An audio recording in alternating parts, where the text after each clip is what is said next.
Assalamualaikum warahmatullahi wabarakatuh.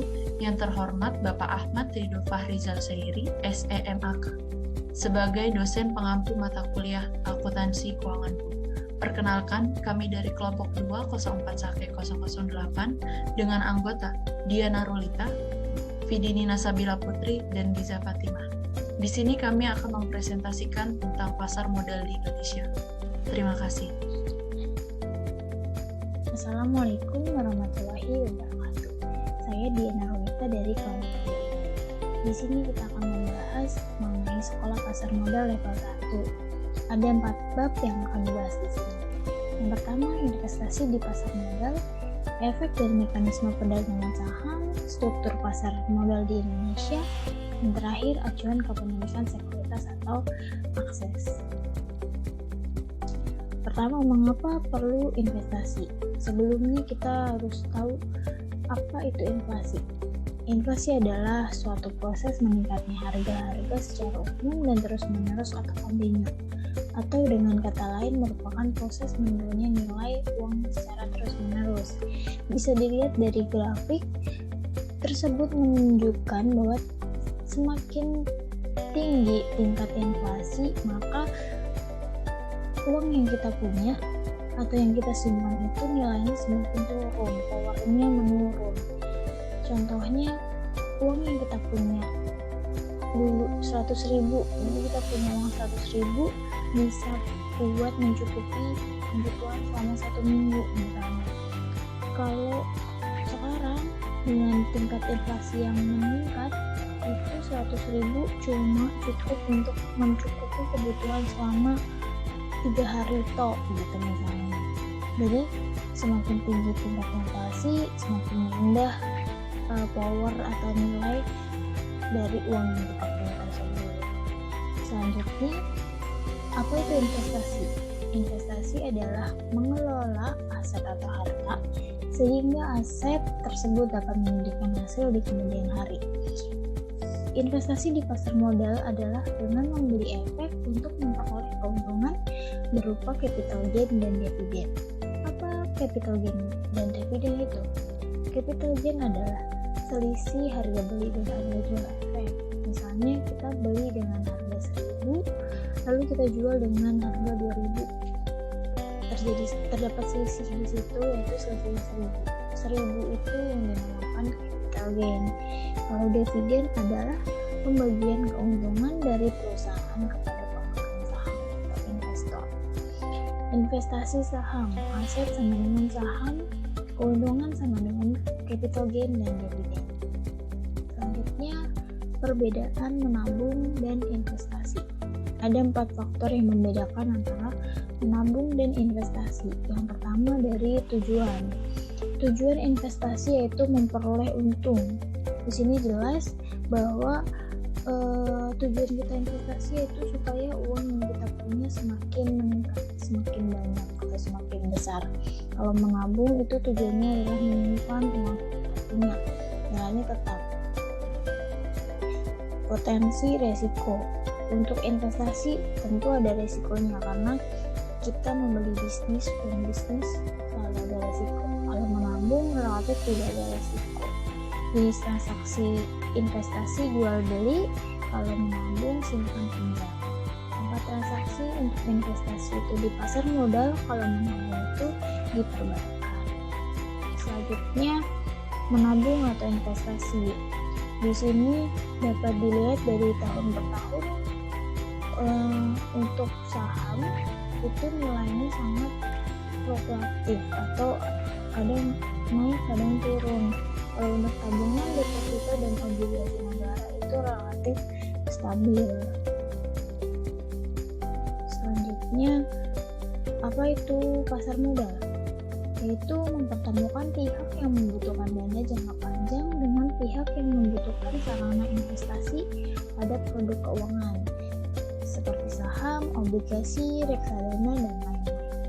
Di sini, perusahaan yang ingin berkembang mendaftarkan dirinya ke pasar modal, dan di pasar modal tersebut terdapat investor-investor yang bisa membeli saham dari perusahaan yang mendaftarkan tersebut, dan dibantu oleh OJK, IDX, dan lain-lain untuk dalam membantu transaksinya tersebut.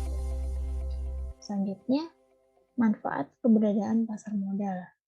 Ada 5 manfaat di sini. Yang pertama, sumber pembiayaan sebagai salah satu sumber pembiayaan bagi perusahaan dalam mengembangkan usahanya. Yang kedua, wahana investasi sebagai tempat investasi bagi investor yang ingin berinvestasi di aset keuangan. Yang ketiga, penyebaran kepemilikan perusahaan sebagai tempat untuk penyebaran kepemilikan perusahaan kepada masyarakat. Yang keempat, keterbukaan dan profesionalisme. Salah satu industri yang sangat terbuka dan menjunjung tinggi profesionalisme sehingga akan mendorong terciptanya iklim usaha yang sehat. Dan terakhir yaitu menciptakan lapangan kerja bagi masyarakat sehingga sebagai pelaku pasar maupun investor. Selanjutnya, 8 langkah investasi di pasar modal. Yang pertama yaitu pahami tujuan investasi, yaitu untuk tujuan pendidikan, dana pensiun, atau yang lain, yaitu dalam jangka pendek, menengah, atau jangka panjang. Yang kedua, kenali profil resiko. Ada risk averter untuk yang tidak mau ada risikonya, moderate yaitu menengah, risk taker yaitu bagi yang ingin berani dalam mengambil risiko atau risiko tinggi. Yang ketiga itu mempelajari alternatif investasi, itu saham, obligasi, reksadana. Yang keempat, pahami tingkat risiko produk investasi. Kelima, tentukan batas investasi disesuaikan dengan kemampuan keuangan dan profil risiko. 6. Tentukan strategi investasi. 7. Memanfaatkan jasa profesional jika diperlukan. 8. Mempertahankan tujuan investasi. Selanjutnya, prinsip-prinsip dasar berinvestasi di pasar modal, yaitu pergunakan dana lebih atau uang dingin, misalnya uang yang tidak terpakai gitu, digunakan untuk berinvestasi. 2. Dapatkan investasi mengenai produk investasi, informasi mengenai produk investasi sebanyak mungkin sebelum mengambil keputusan berinvestasi, atau biasa disebut product knowledge. Jadi harus menggali informasi tersebut, mencari tahu lebih dalam terkait produk investasi yang akan kita gunakan. Yang ketiga, jangan menempatkan seluruh dana investasi pada satu jenis instrumen yang sama. Jadi misalnya kita berinvestasi ke banyak tempat, jadi kalau salah satu ada yang rugi, kita masih bisa mengharapkan keuntungan di tempat itu. Yang selanjutnya, kenali perusahaan sekuritas di mana Anda berinvestasi. Kelima, investasi secara berkala dengan orientasi jangka panjang. Selanjutnya, waspada penipuan investasi. Yang pertama, waspada dengan penawaran investasi dengan janji-janji palsu. Misalnya pasti untung tinggi dalam jangka panjang, dalam jangka pendek atau instan. Yang kedua, waspada penawaran investasi yang memaksa atau dengan bujuk rayu. Ketiga, waspada modus investasi dengan replikasi dan penguncian dana. Keempat, waspada penawaran investasi dan dari perusahaan yang tidak jelas. Jadi sebelum berinvestasi kita harus mengecek terlebih dahulu ke otoritas jasa keuangan, karena hanya OJK yang berhak mengeluarkan izin perusahaan investasi di Indonesia. Selanjutnya itu bab kedua, efek dan mekanisme perdagangan saham. Apa itu saham? Bukti kepemilikan suatu perseroan atau perusahaan yang merupakan klaim atas penghasilan dan kekayaan perseroan. Konsep dasar sahamnya itu contohnya di sini ada Pak Bejo berniat memiliki usaha bakso, perlu modal 8 juta, namun Pak Bejo cuma punya dana 1 juta. Tapi di sini Pak Bejo punya teman-teman yang bisa diajak untuk menanam modal. Jadi Pak Bejo mengajak teman-temannya untuk menanamkan modalnya yang masing-masing temannya Pak Bejo dikali 1 juta yaitu 7 juta ditambah 1 juta modal dari Pak Bejo tadi, sehingga setiap orang dalam perusahaan usaha bakso yang dimiliki Pak Bejo tadi masing-masing memiliki saham senilai 1 juta. Setelah usaha Pak Bejo tadi berkembang, nilainya menjadi 16 juta atau 2 kali lipat. Jadi sehingga nilai saham Pak Bejo dan teman-temannya pun ikut naik 2 kali lipat. Jika Pak Bejo atau teman-temannya ingin menjual saham, bisa menjual sebagian atau seluruh saham yang dimiliki kepada orang lain atau kepada investor.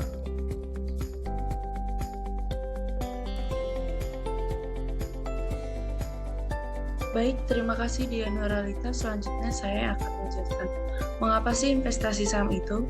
Investasi saham itu mudah karena banyak perusahaan sekuritas dan manajer investasi yang dapat memberikan rekomendasi investasi dan ada online trading, sehingga tidak memerlukan pengetahuan yang mendalam, tidak sulit untuk melakukan pemantauan, dan tidak perlu pemahaman yang kuat atas teknologi. Yang kedua, terjangkau karena mulai dari 100.000 setiap bulan, sehingga tidak membutuhkan modal yang besar.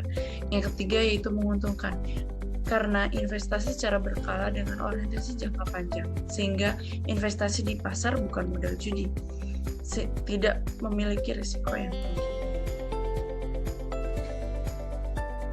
Kemudian konsep dasar obligasi itu yaitu surat utang jangka menengah panjang, dapat dipindah-tangankan, berisi janji untuk membayar imbalan berupa bunga pada periode tertentu, dan melunasi pokok utang pada waktu yang telah ditentukan kepada pihak pembeli obligasi tersebut.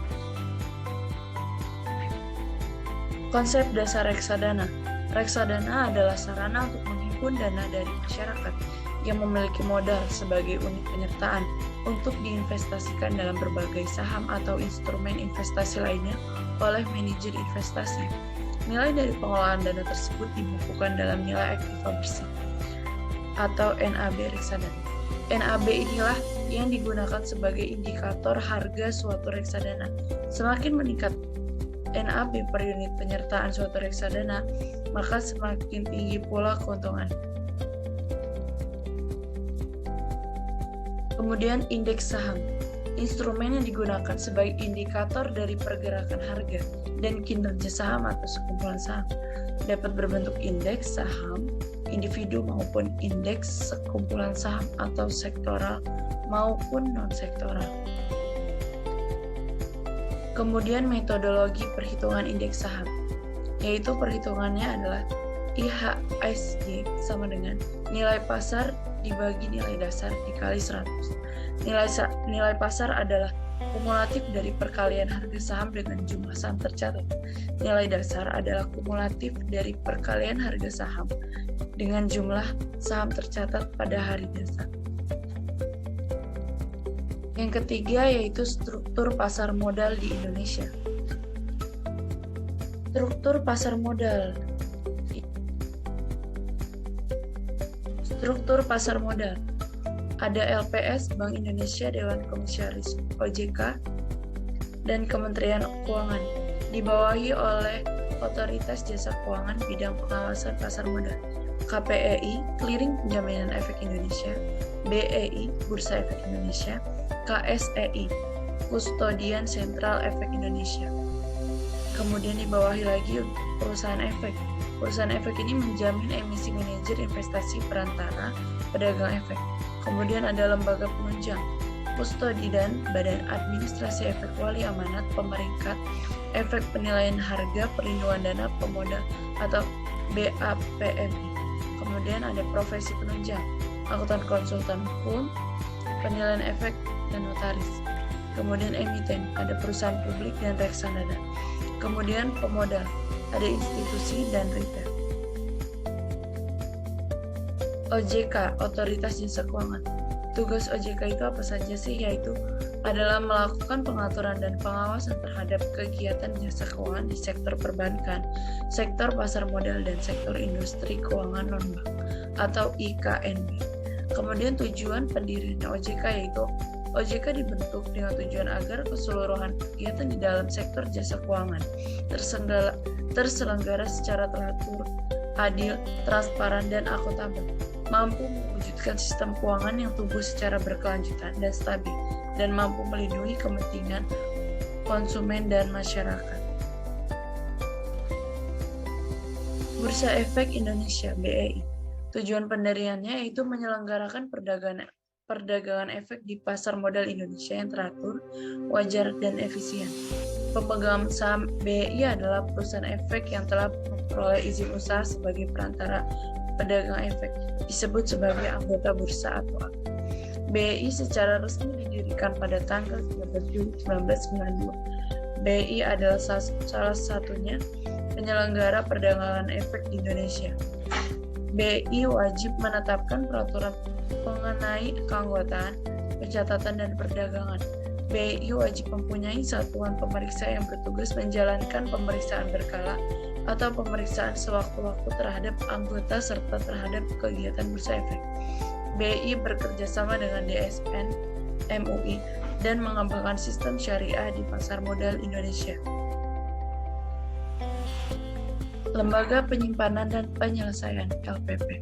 Tujuan pendiriannya yaitu menyediakan jasa kustodian sentral dan penyelesaian transaksi yang teratur, wajar, dan efisien. Saham LPP dapat dimiliki oleh bursa efek, bank kustodi dan AB, perusahaan efek, dan administrasi efek atau pihak lain yang disetujui Bapepam dan LK.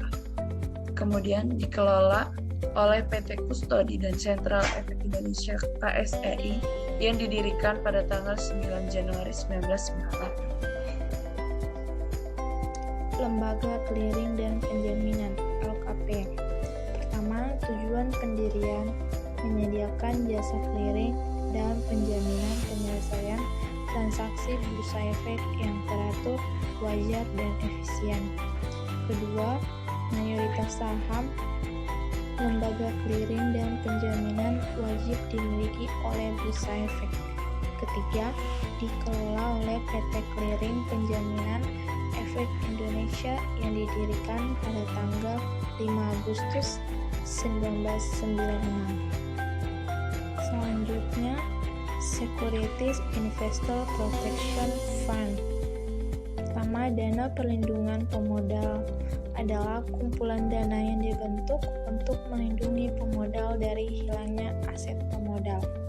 Kedua, dana perlindungan pemodal diadministrasikan dan dikelola oleh penyelenggara dana perlindungan pemodal yang merupakan perseroan yang telah mendapatkan izin usaha dari OJK untuk menyelenggarakan dan mengelola dana perlindungan pemodal. Dalam hal ini adalah PT Penyelenggara Program Perlindungan Investor Efek Indonesia. Pemodal yang asetnya mendapatkan perlindungan dibukakan subrekening efek pada KSA oleh kustodian memiliki nomor tunggal identitas pemodal. Dari KSA menetapkan asetnya dan memiliki rekening efek pada kustodian. Pemodal yang asetnya tidak mendapatkan perlindungan. Pemodal yang terlibat atau menjadi penyebab aset pemodal hilang. Pemodal merupakan pemegang saham, pengendali, direktur, komisaris, atau pejabat satu tingkat di bawah direktur kustodian. Pemodal merupakan afiliasi dari kedua pihak di atas. Berikutnya, ganti rugi pemodal oleh SIVF. Pembayaran ganti rugi kepada pemodal dengan menggunakan dana perlindungan pemodal dilakukan jika pemodal telah mengajukan permohonan ganti rugi kepada penyelenggara dana perlindungan pemodal sesuai dengan peraturan OJK nomor 6A-5 tentang penyelenggara dana perlindungan pemodal. batasan paling tinggi untuk setiap pemodal pada satu kustodian dalam rangka pembayaran ganti rugi kepada pemodal dengan menggunakan DPP 100 juta miliar. Batasan paling tinggi untuk setiap kustodian dalam rangka pembayaran ganti rugi kepada pemodal dengan menggunakan DPP 50 juta triliun ganti rugi atas nilai aset pemodal yang hilang tidak mencakup nilai kerugian atas perkiraan nilai investasi masa datang. Selanjutnya, sertifikat dan stiker keanggotaan DPP. Bisa dilihat di sini ada stiker dan sertifikat keanggotaan DPP. Selanjutnya, sekolah pasar modal level 1. Yang pertama, investasi di pasar modal. Kedua, efek dan mekanisme perdagangan saham. Ketiga, struktur pasar modal Indonesia. 4. Acuan kepemilikan sekuritas atau akses. Selanjutnya bisa dilihat akses KSE. Fasilitas yang diberikan KSE sebagai perwujudan perlindungan investor agar investor dapat langsung melihat portofolio yang dimiliki di sistem KSE. Berikutnya, ini ada tampilan website akses, bisa dilihat di sini. Selanjutnya, melihat saldo efek, dan di sini ada contoh saldo efek, gambaran saldo efek. Berikut adalah gambaran mutasi efek. Selanjutnya, melihat data transaksi. Di sini sudah ada contoh data transaksi. Bisa dilihat ya. Berikutnya, melihat data netting hak atau kewajiban transaksi. Dan di sini juga sudah ada contoh-contoh gambaran data netting hak atau kewajiban transaksi. Selanjutnya, melihat saldo dana. Di sini bisa kita lihat ada gambaran-gambaran saldo dana. Berikut juga dengan melihat mutasi dana. Sudah ada gambarannya, kita bisa melihat ada apa aja. Berikutnya, akses via ATM. Pengembangan fasilitas akses terintegrasi dengan jaringan ATM. Pertama, Bank Permata. Kedua, Bank Mandiri. Ketiga, Bank Sentral Asia.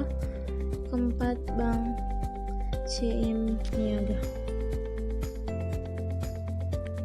Dan ini tampilan akses via ATM menu umum.